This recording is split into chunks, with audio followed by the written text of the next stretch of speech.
새로운 수업 진행하도록 하겠습니다. 오늘은 11, 12월 과정 3주차 시간이에요. 그래서 오늘 정책론에서 이야기 좀 드리도록 하겠습니다. 저희들이 지난 2주차 과정까지는 수용급 이론을 다뤄드렸어요. 오늘은 정책론이다 생각하시고, 정책론 이 부분도 출제가 굉장히 많이 되는 파트예요. 그래서 우리가 반드시 10번 이상 반복습을 하셔야 될 그 같은 내용이다. 그래서 비록 기초 이론 과정이지만 설명을 좀 드리도록 하겠습니다.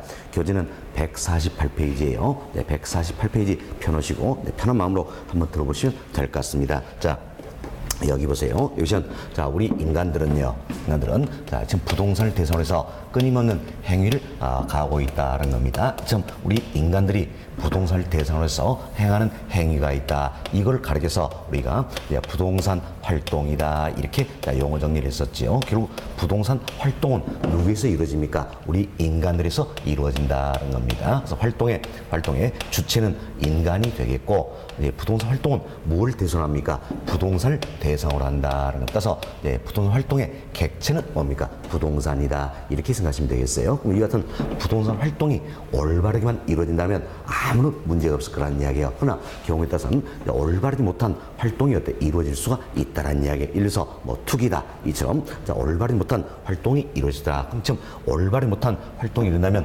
부동산과 인간과의 관계는 좋아집니까? 안 좋아집니까? 안 좋아지죠. 자, 이를 가리켜서 우리가 이제 관계 악화다라고 이야기합니다.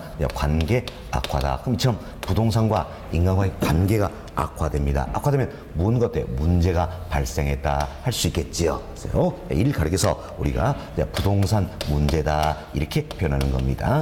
부동산 문제다. 결국 자, 부동산 문제라는 것은 올바르지 못한 부동산 활동으로 인해서 부동산과 인간과의 관계가 악화되는 여러 가지 모습을 말한다. 이렇게 보시면 되겠어요. 그럼 여튼 부동산 문제가 발생하면 보고만 있을 수는 없다는 이야기예요. 문제를 해결하고자 하겠지요. 그럼 결국 부동산 문제를 해결하는 이야기는 부동산과 인간과의 관계를 개선시키고자 합니다. 이렇게 보시면 되겠어요. 결국 자, 부동산 문제를 해결하려는 노력, 즉 관계 개선을 위한 노력은 누가 해야 됩니까? 우리 인간들이 해야 되겠다는 거. 그래서 우리 자신을 또 노력을 해야 되겠지만 정부도 공적인 노력을 가한다는 이야기예요. 이때 정부의 공적인 노력이 있다. 이를 가르쳐서 우리가 부동산 정책이다. 이렇게 이야기하는 겁니다. 자, 부동산 정책이다라는 겁니다. 따라서 이제 부동산 정책이라는 것은 결국 부동산 문제를 해결하기 위한 공적인 노력이다 할 수 있겠지요. 또한 부동산과 인간과의 관계 개선을 위한 공적인 노력이다라는 겁니다. 따라서 부동산 정책은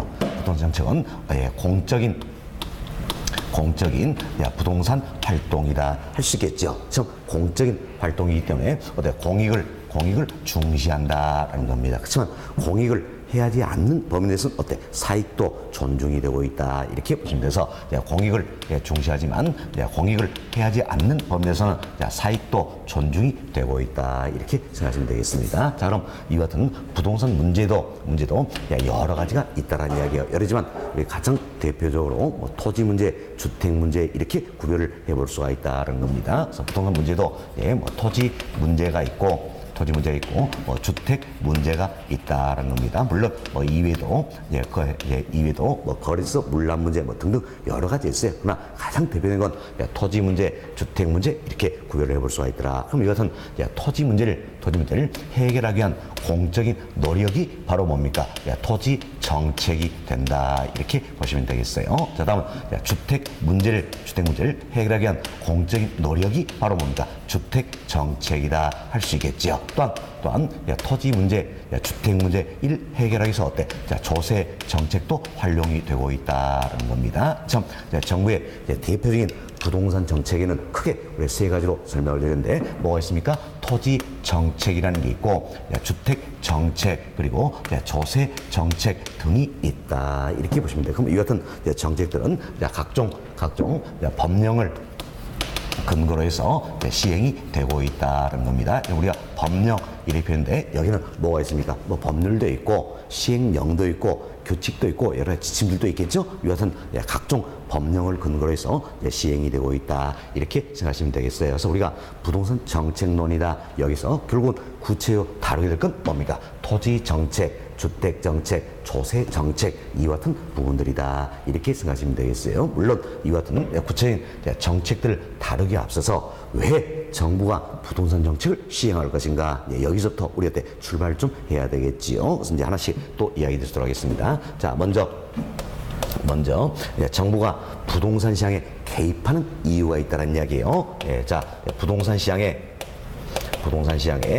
개입하는 이유가 있다. 그럼 시장 개입의 어때 필요성이다 이렇게 표현하는데, 자 우리가 이래저래 봅시다. 우리가 이처럼 시장에 개입한다 이 표현을 많이 쓸 겁니다. 이 표현을 쓰는데 자 보세요. 정부가 부동산 시장에 개입한다 이 이야기는 결국 어때? 정부가 부동산 시장에서 정책을 시행한다 이렇게 생각하시면 되겠습니다. 결국 처음 토지 정책, 주택 정책, 조세 정책 이걸 때 시행한다는 이야기예요. 이 자체를 우리가 뭐라고 표현합니까? 바로 시장에 개입한다 이렇게 생각하시면 되겠습니다. 그래서 이제 정부가 이처럼 부동산 시장에 개입하고자 하는 이유가 있다는 이야기예요. 크게 두 측면에서 살펴볼 수 있겠는데, 하나는 경제적 기능을 수행하기 위함이다라는 겁니다.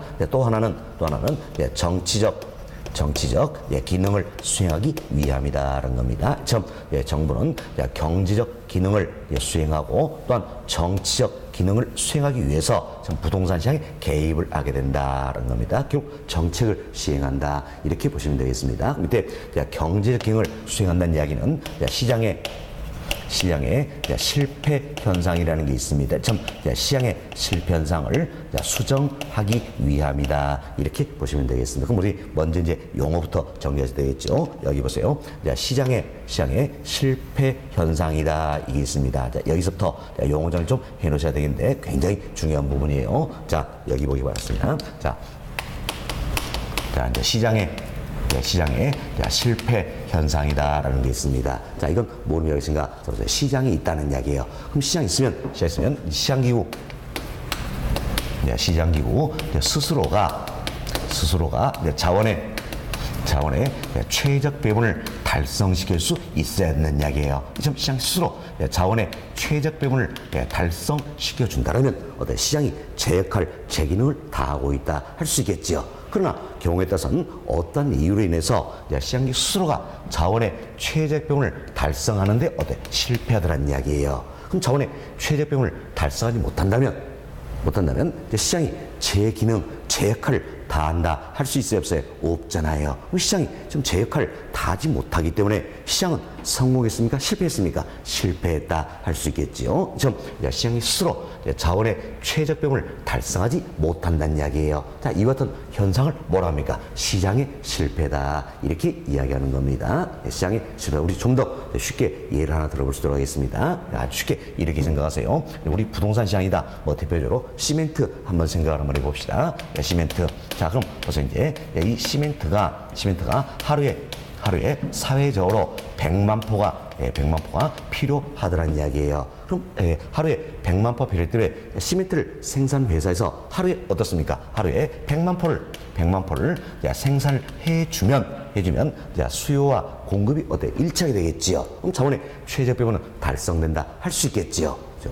그렇지만 경우에 따라서는 시멘트를 생산사가 하루에 사회적으로 100만 포가 필요함에도 불구하고 이때 200만 포 이렇게 생산을 해버리겠다는 이야기예요.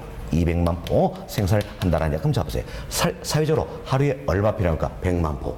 필요한데 200만 포 생산하면 시멘트가 남아 돌잖아요. 이건 자원의 낭비도 할 수 있겠죠. 그럼 이처럼 과대 생산이 이루어지는 경우에는 자원의 최적 배분이 달성됐다 할 수 있어요, 없어요? 없다라는 겁니다. 다음 또 보세요. 이 시멘트가 하루에 사회적으로 100만 포가 필요하다는 이야기예요. 그럼 100만 포가 필요한데 이제 경우에 따라서는 시멘트를 생산회사가 50만 포만 생산을 한다는 이야기예요. 물론 100만 포를 생산할 만한 설비를 갖추고 있어요. 그럼 불구하고 50만 포만 생산한다는 이야기예요. 그럼 어떻습니까? 사회적 필요마다 적게 생산이 되는 거지요. 이로써 설비를 놀리는 셈이 된다는 이야기야. 이도 자원의 낭비다 할 수 있겠죠. 결국 이처럼 과소 생산이 이루어지는 것도